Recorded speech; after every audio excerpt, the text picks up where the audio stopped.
Capítulo 1. Domingo passado pela manhã, preguei no episódio de Joquebede, soltando o berço de Moisés, e o assunto foi a hora de soltar o berço.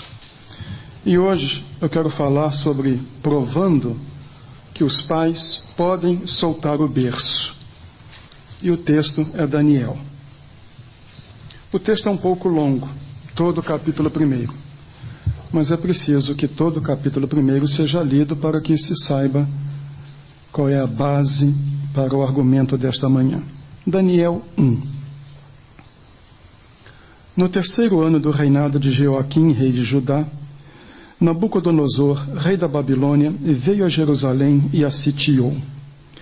E o Senhor entregou Jeoaquim, rei de Judá, nas suas mãos, e também alguns dos utensílios do templo de Deus.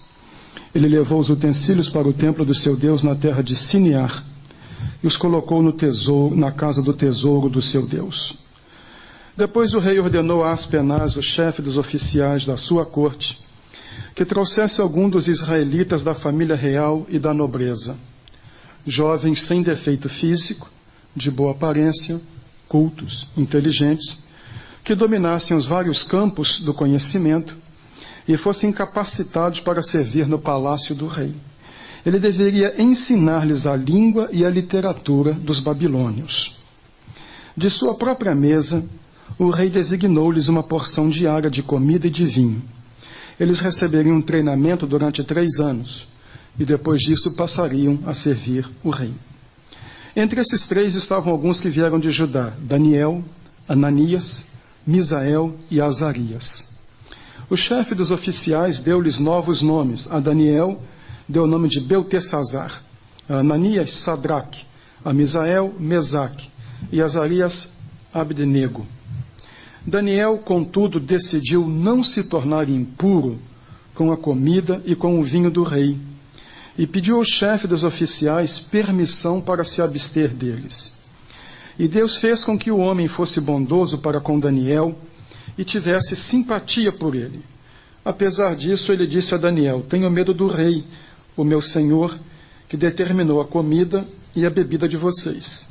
E se ele os achar menos saudáveis que os outros jovens da mesma idade, o rei poderia pedir a minha cabeça por causa de vocês.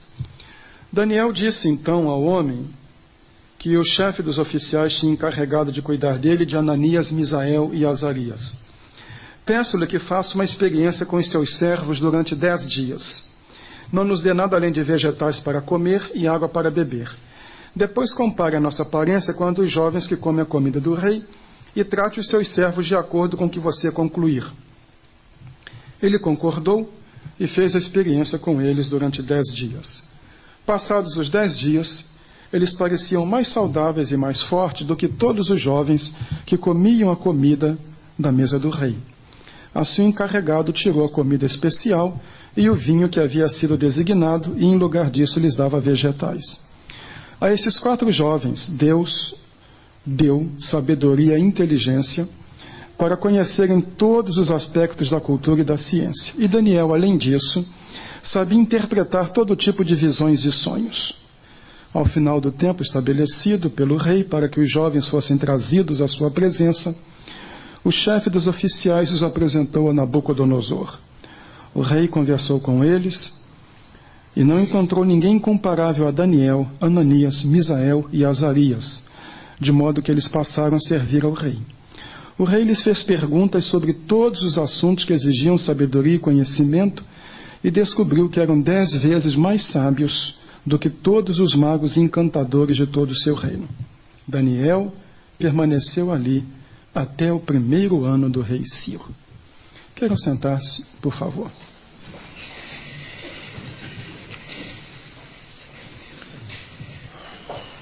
O primeiro e último versículos do capítulo mostram 2 limites de tempo.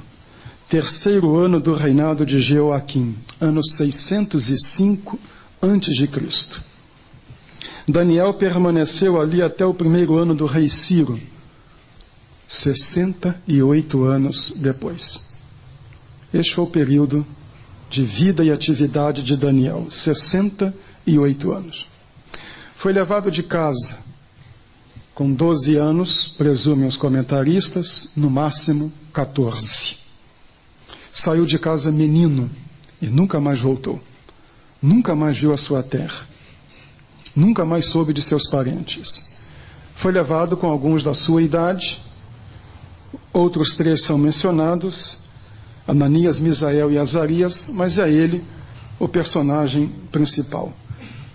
Todo o ministério de Daniel foi em terra estranha, agressiva, hostil à sua fé. Sem parentes e sem família. E depois que Ananias, Misael e Azarias saem de cena, o resto da sua vida é sem mais ninguém da sua raça. Então, um homem único. Ele é um homem de Deus numa terra pagã, onde tem uma vida brilhante. Domingo passado eu falei sobre a hora de soltar o berço e disse que hoje falaria sobre provando que os pais podem soltar o berço. Na realidade, o berço não foi solto, o berço lhe foi arrancado, ou ele foi arrancado do berço. Berço aqui é figurado. Com 12 anos já não se dorme mais no berço, a não ser que se seja muito pequeno e o berço é muito grande. Mas é o fato de que o domínio paterno e materno, o controle de casa, deixou de existir. E eu quero falar hoje sobre Daniel, porque nele estão presentes as características de um adolescente que pode sair e provar o seu valor. Domingo passado falei de pais que controlam os filhos de tal maneira que citei a experiência da senhora que estava muito preocupada com o namoro do filho. O filho já tinha 38 anos de idade.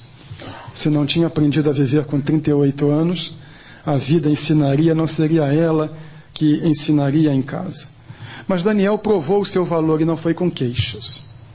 Porque muitas vezes também estamos a ver queixas de adolescente. Meu pai é controlador, minha mãe toma conta.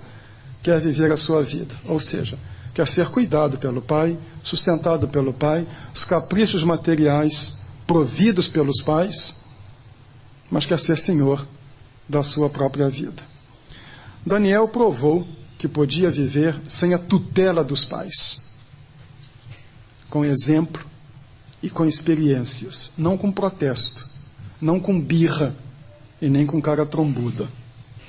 Em Daniel nós vemos o caráter de um jovem que deixa os pais seguros.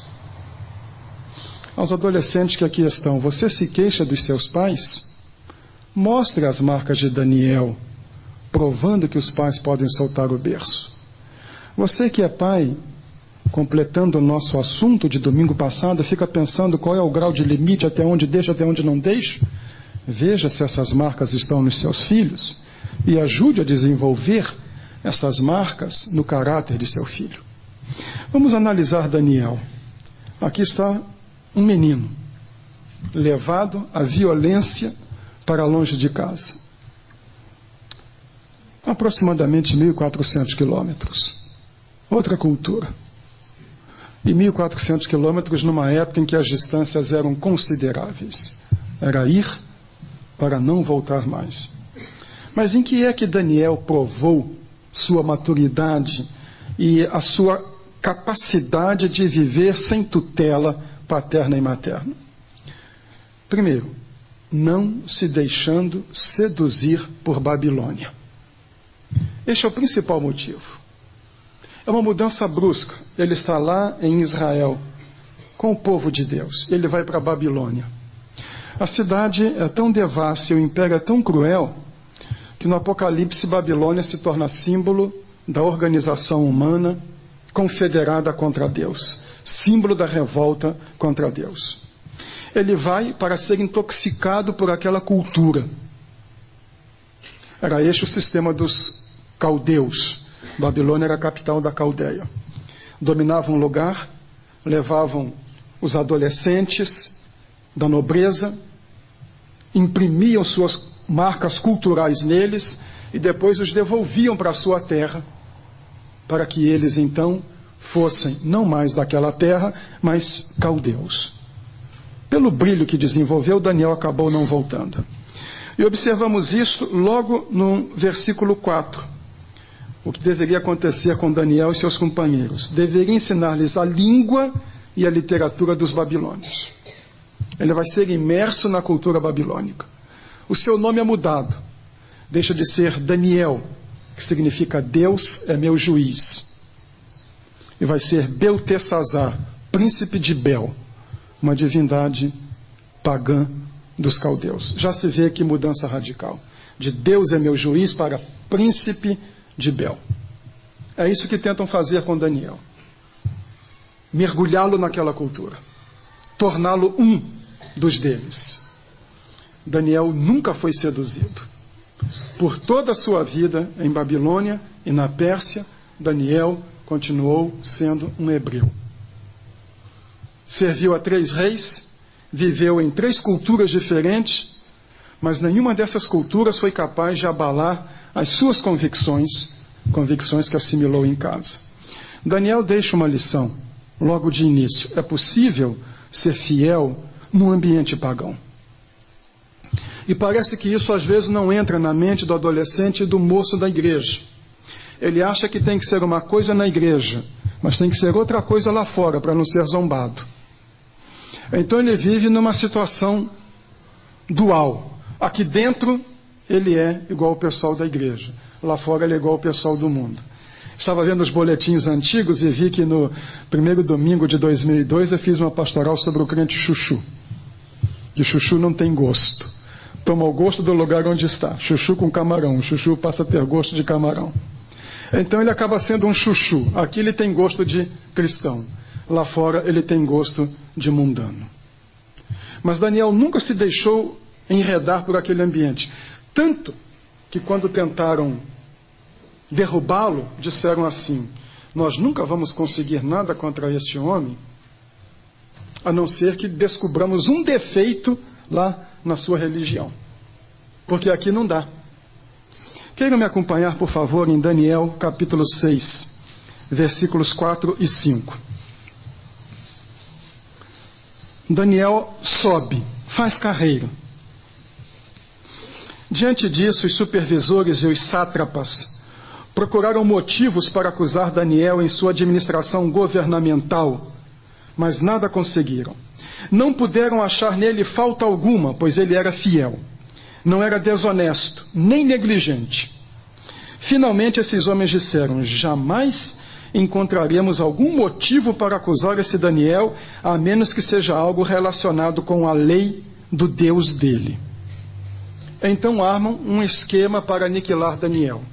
O esquema está do versículo 7 até o 14 do capítulo 6. Queiram me acompanhar ouvindo a leitura.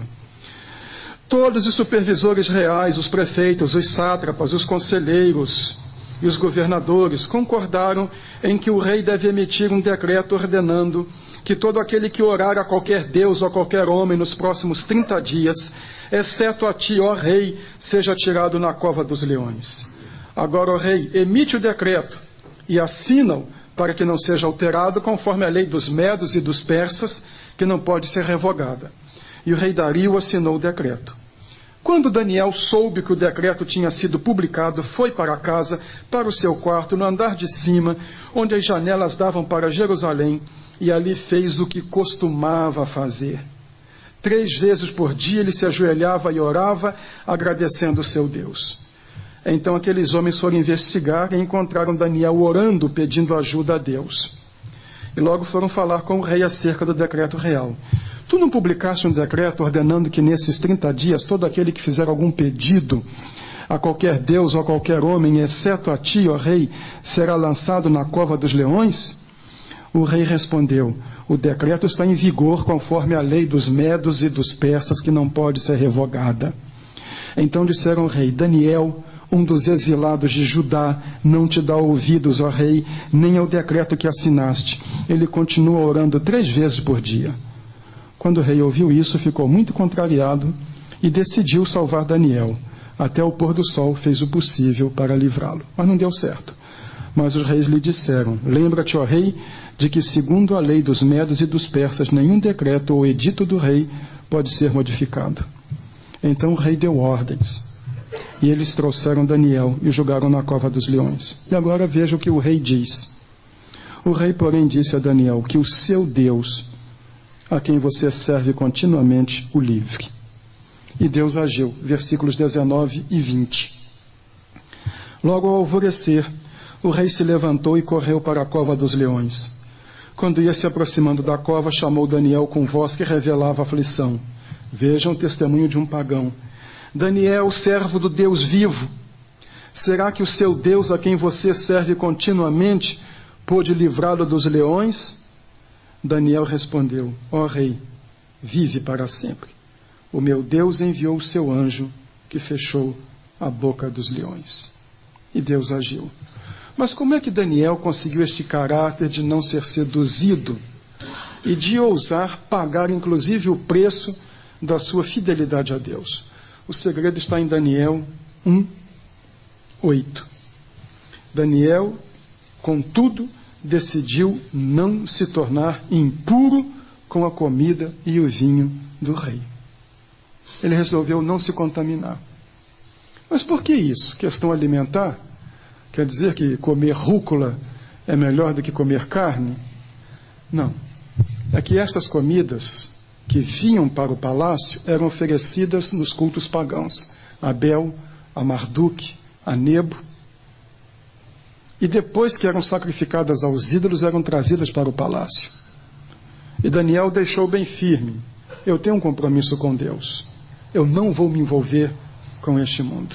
Daniel resolveu não se contaminar. Esta é a diferença. Daniel firmou o seu pé. É a mesma coisa que nossos jovens precisam ter em mente. Eu sou um cristão. Eu tenho um compromisso com Cristo. Eu conheci um moço que queria arranjar uma namorada crente porque achavam que as moças crentes tinham uma boa reputação, uma boa imagem. E começou a frequentar uma igreja batista. E no terceiro domingo ele sumiu e disse: não, eu saí 3 vezes com as moças da igreja, com um grupo. As moças são mais assanhadas que as moças do mundo. Nunca vi tanta moça oferecida. Quando uma moça começa a frequentar a igreja e um rapaz da igreja convida a moça não crente para ficar com ele, que testemunho é esse? Em vez de ir para a Babilônia, já está colocando a Babilônia dentro do seu coração na igreja? Não adianta chorar e espernear e dizer: o pastor hoje resolveu bater na gente. Não.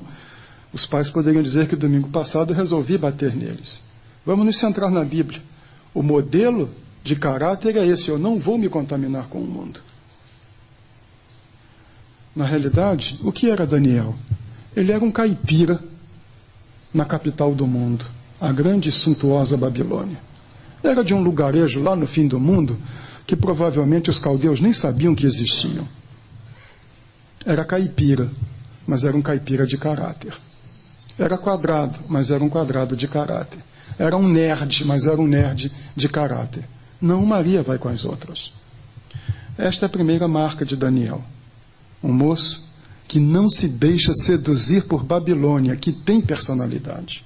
Segundo, aproveitando as oportunidades sadias da vida.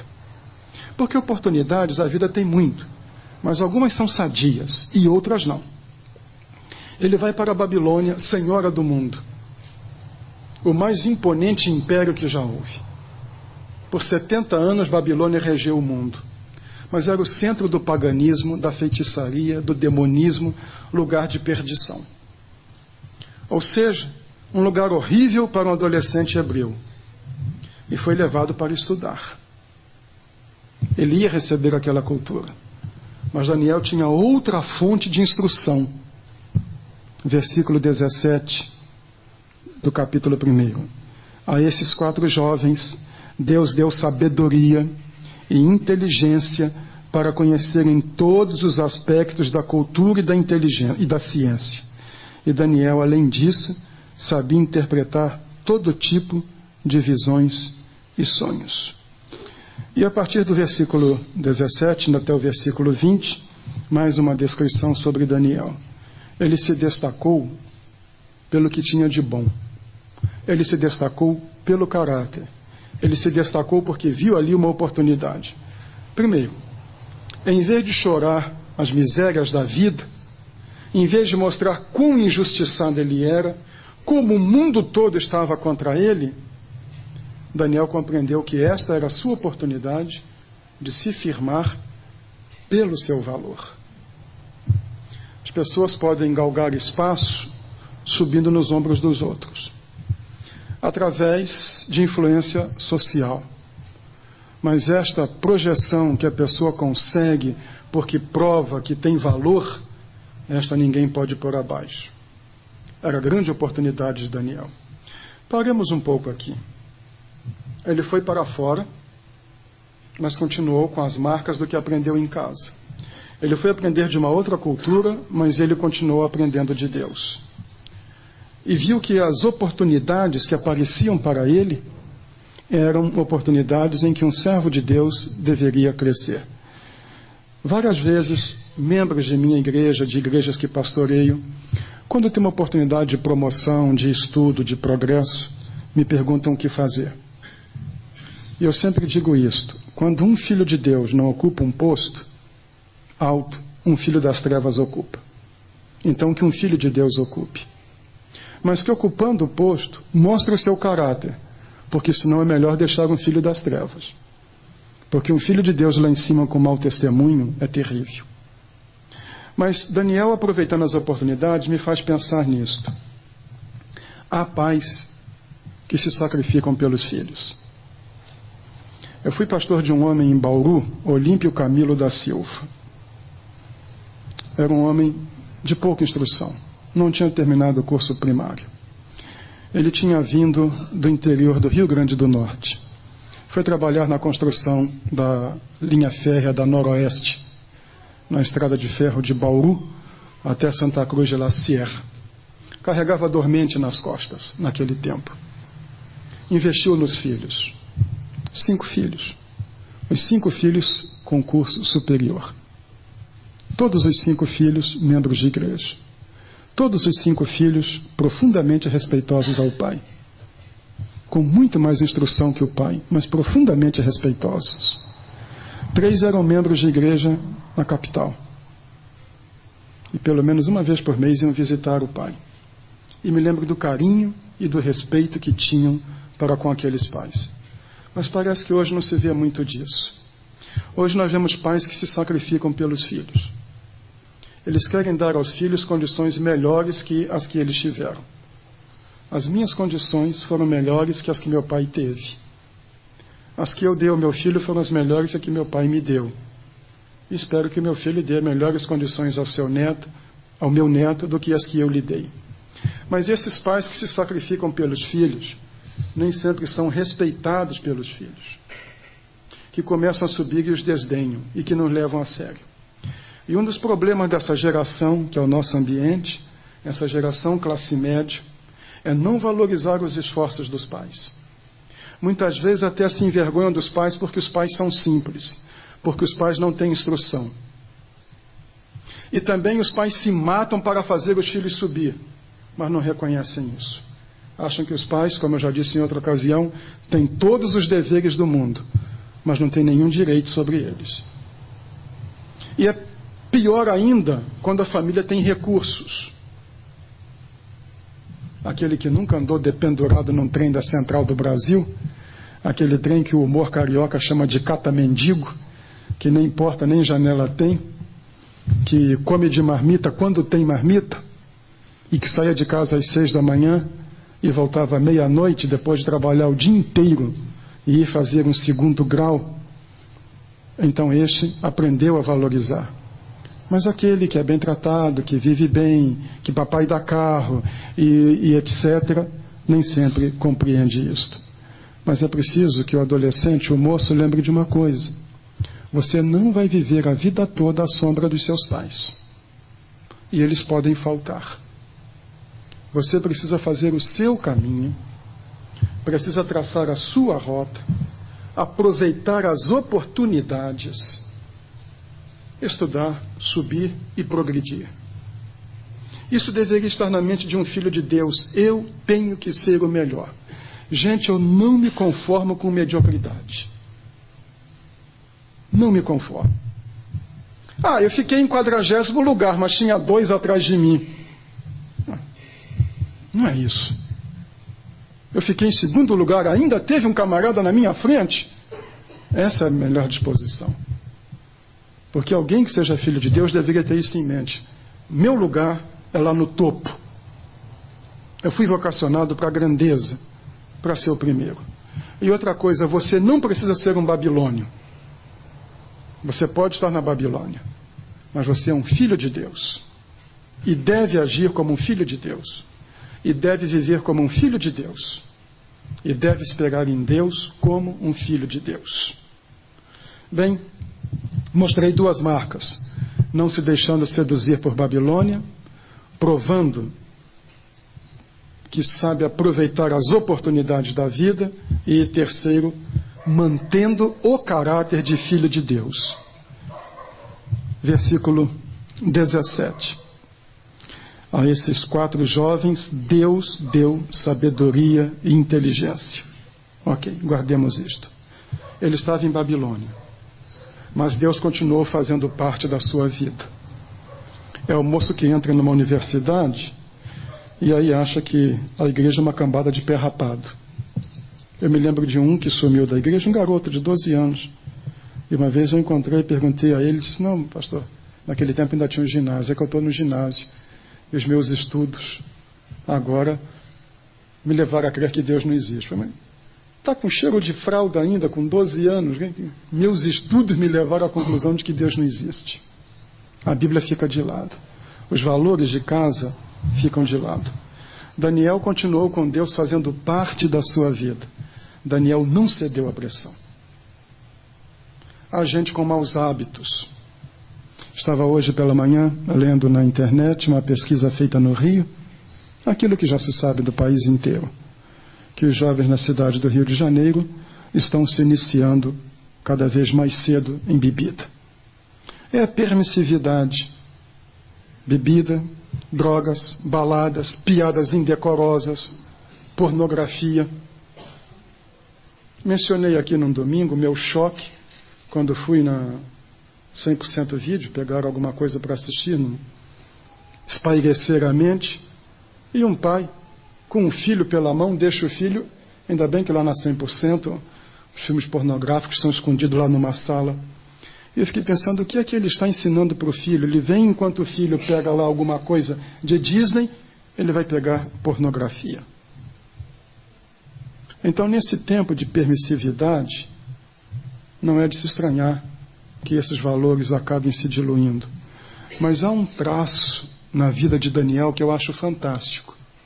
A espiritualidade. Como Daniel ora, já viram isto? Ele é o homem de mais oração na Bíblia, mais do que Davi, autor de muitos salmos. Todas as atitudes de Daniel e todos os momentos de crise de Daniel são antecedidos e permeados de oração. No capítulo 6, nós já vimos, ele pagou o preço da sua fé. Foi julgado na cova dos leões. Por quê? Porque tinha bons hábitos, porque se ajoelhava para orar 3 vezes por dia. E essa é uma pergunta para os jovens da minha igreja. Você tem bons hábitos? São os hábitos que formam o caráter. A prática constante de algo que forma o caráter. E qual é o seu caráter? É o caráter de um filho de Deus ou é o caráter de um babilônio? O traço da espiritualidade de Daniel, que eu mencionei ser a oração, volta no capítulo 9, do versículo 20 ao versículo 23. Daniel 9, 20. Vejam só. Enquanto eu estava falando e orando, confessando o meu pecado e o pecado de Israel, meu povo, o povo dele está lá, a 1.400 quilômetros de distância. Ele não vê o povo dele há mais de 20 anos, mas ele está orando e confessando o pecado do povo. E trazendo o meu pedido ao Senhor, o meu Deus, em favor do seu santo monte. O coração dele está lá em Jerusalém. Ele está orando por Jerusalém. Enquanto eu ainda estava em oração, Gabriel, o homem que eu tinha visto na visão anterior, veio voando rapidamente para onde eu estava, à hora do sacrifício da tarde. ele me instruiu e me disse: Daniel, agora vim para dar-lhe percepção e entendimento. Assim que você começou a orar, houve uma resposta que eu lhe trouxe, porque você é muito amado. Por isso, preste atenção à mensagem para entender a visão. Eu achei isso tão bonito. Você é muito amado. Era este o sentimento de Deus para com Daniel. Ele não tinha pai e nem mãe para instruí-lo, mas tinha Deus. Ele foi arrancado do berço, mas continuou com o cuidado de Deus. Ele manteve o caráter de filho de Deus. Aos jovens da minha igreja, mantenha o seu caráter de filho de Deus. Como eu coloquei aqui na pastoral do boletim, você não precisa ser igual a todo mundo. Seja sábio, seja prudente. Você não precisa provar nada para ninguém, nem precisa ser igual a todo mundo. Pode ser uma pessoa sem vícios, de vida limpa e decente. Foi isso que Daniel determinou que seria. Bem, vamos ao final. Quando olhamos a história de Daniel, logo no começo, o que nós vemos é o início da história de alguém que tinha tudo para dar errado. É tirado dos pais, provavelmente devem ter sido mortos. É levado para 1.400 quilômetros de distância. Vai ser imerso em outra cultura completamente corrompida. E é tornado escravo. Já pensaram? Do palácio para a escravidão. Da nobreza para a escravidão. Fez carreira, foi admirado, foi respeitado e serviu a 3 reis. E uma questão curiosa, em Ezequiel, capítulo 14, no versículo 20, vemos que Deus o considerou como um dos 3 homens mais piedosos do Antigo Testamento. Daniel 14, 20. Juro pela minha vida, palavra do soberano, o Senhor, mesmo que Noé, Daniel e Jó estivessem nela, eles não poderiam livrar seus filhos e suas filhas. Por sua justiça, só poderiam livrar-se a si mesmos. Em Ezequiel 14, 20, Deus colocou Daniel entre os 3 homens mais respeitados do Antigo Testamento. O menino que tinha tudo para dar errado, deu certo. Quantos Daniéis nós conhecemos? Aqui temos Daniéis, né? Conhecem algum Nabucodonosor? Não, né? Pois é. Não conheço nenhum Nabucodonosor. Como é que são os tempos, né? Nero odiava tantos cristãos que tinha um cachorro chamado Cristo. Hoje Nero é nome de cachorro. Geralmente pitbull. Mas Daniel mostrou que o seu caráter não era o caráter de Babilônia. Era o que ele aprendera em casa. E não importava onde ele estivesse, por onde passasse. O que ele aprendeu em casa estava com ele. Essa é uma pergunta para meus adolescentes e moços da minha igreja. O que é que dirige a sua vida? A rua ou a casa? O que é que vale mais? A palavra de pais que amam, cuidam e investem? Ou a palavra de guri de rua, de cabeça vazia e que não tem nada dentro? O que é que vale mais? No caso de Daniel, temos o exemplo. As palavras da rua ou as palavras de Deus?